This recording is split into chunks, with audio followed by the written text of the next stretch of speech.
for him to go through. So we're just going to kick it off and get started. So thanks for being here, Todd. I really appreciate it. Yeah, great for having me. Thank you. Of course. So just to kind of kick it off, I know you've come to all of our events as AIME. What did you think of AIME Activate?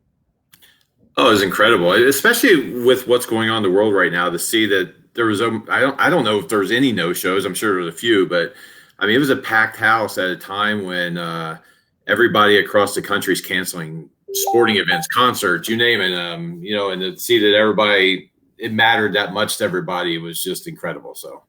Right, right. And that kind of brings me into like my first question that a lot of people in this group wanted to learn more about is your time management.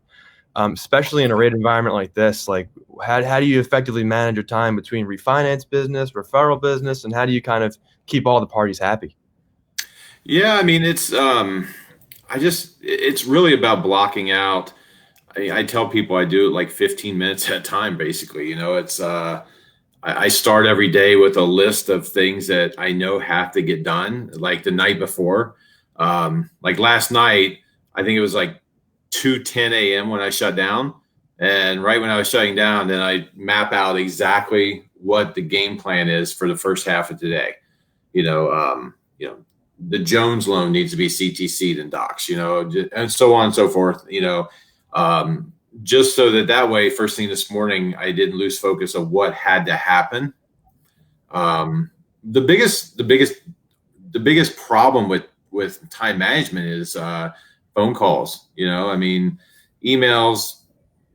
That's easy enough. I can put those off till the next block of time, but it's hard when you have phone calls coming in constantly. And I know a lot of people like to just let them go to voicemail, but I'm a huge proponent of never letting a call go to voicemail unless it's absolutely necessary. And I know that ties into what we'll talk about later, but yeah, it's time management's tough. I mean, I can't say I'm an expert at it, but then again, I don't know anybody that is. It's busy. So Yeah, I hear you. And I remember last night you were saying how you look at your phone like a slot machine. You know what I mean? It's every yeah, time. There's value at every call, no matter what it is. So, and just yeah. I mean, yeah.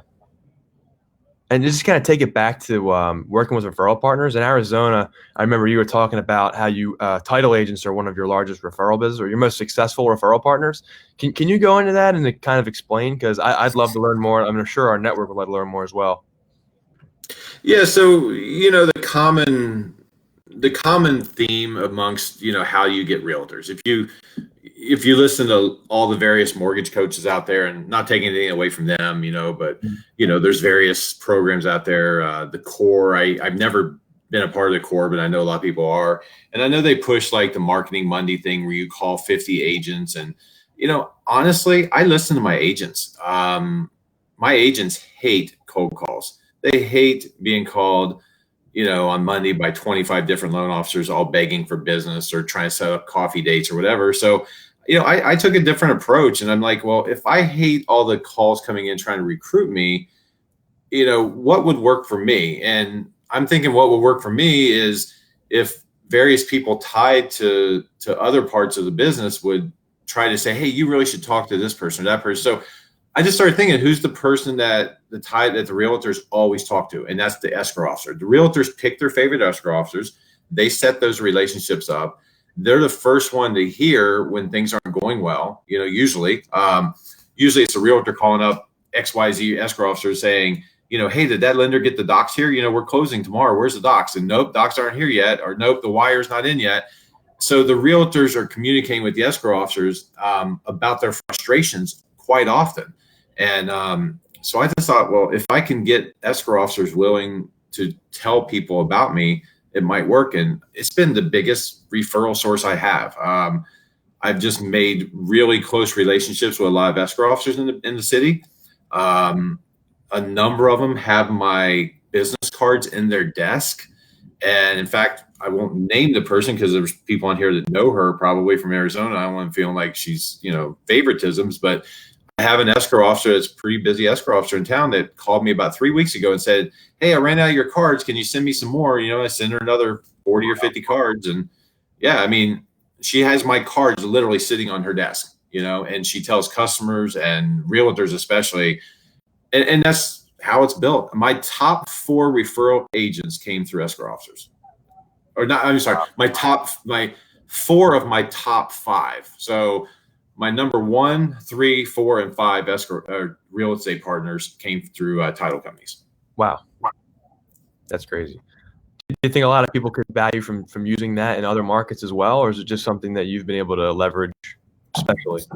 No, I mean, I'm sure there's some states where it might not work because I know there's a wide variety of ways that loans close. We're not an attorney state. We're a title company state. The title company handles the closing. They handle everything. It's all one-stop shop with like First American or Old Republic or whoever. And I think the vast majority of countries under that program. I'm not sure how it works for attorney states. I know that that might be a little different, but yeah, I don't see why it wouldn't work for everybody. The thing is, you got to develop that really strong bond with the title company, and that's takes time. I mean, you're not going to call a title agent up tomorrow and say, "Hey, we've done a few deals together. Start referring me." That's not going to happen.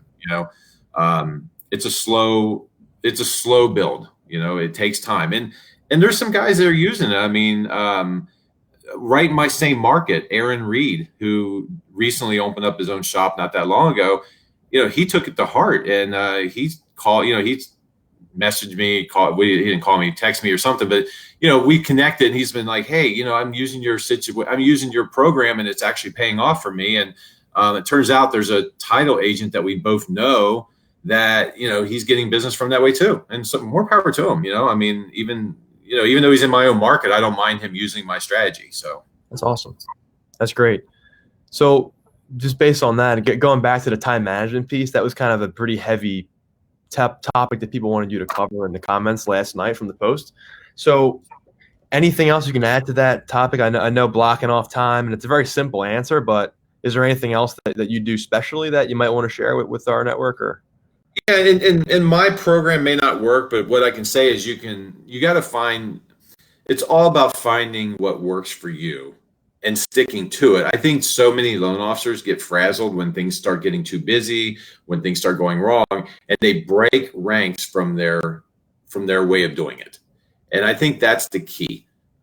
My situation is this. I first of all, I'm not a guy that requires a lot of sleep. I'm usually a 4.5 hour night guy. So probably why me and Anthony get along so well. But my day looks like this. At 7:30 in the morning, I walk into my home. I work from home. I'm in my home. At 7:30 in the morning, I walk in here. I start checking emails, things like that. I go over my list that I've developed from the night before of what has to happen today. I go through that list. I figure out what am I knocking out here in the first hour of my day. Things like ordering, insurance. I usually don't do that in the mornings. I do that at night. But little things like maybe I got to call UWM, an underwriter, because they missed something, or whatever it is I have to do in the morning. I go through my list. I check it off. In between, I'm taking calls. Trying to return emails.